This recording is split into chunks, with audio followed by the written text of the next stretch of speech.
అందరూ ఇన్ని కోట్లాది మంది జీవితాలతో ఆడుకుని వీళ్ళ చేతుల్లో మటుకు ఇన్ని వేల కోట్లు దాదాపు విష్ణుకుమార్ రాజు గారు చెప్పినట్టు 30,000 కోట్లు వెళ్ళిపోయాయి.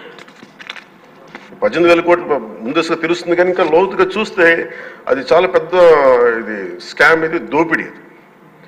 వీరిని కనుక మనం వదిలేస్తే తప్పు చేసిన వాళ్ళని గత ప్రభుత్వం సంబంధించిన ఇది ఇట్స్ నాట్ అబౌట్ వెండట పగా ప్రతీకారం కాదు, కానీ వీళ్ళని స్వేచ్ఛగా కనుక వదిలేస్తే వాళ్ళ అదృష్టవశాత్తు ఈరోజు వాళ్ళు అక్కడ లేరు.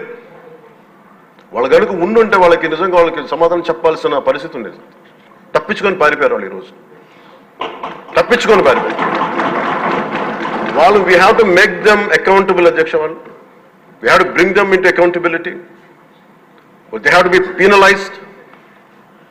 వాళ్ళు దయచేసి గౌరవ ముఖ్యమంత్రి గారికి నేను మీ తరపు నుంచి ఆయనకి తెలియజేస్తున్నాను అధ్యక్ష, దయచేసి వీరిని please we have to penalise them sir. వాళ్ళకి సరైన శిక్ష పడాలి సార్. వీళ్ళకి తప్పించుకోవడానికి కుదరదు సార్.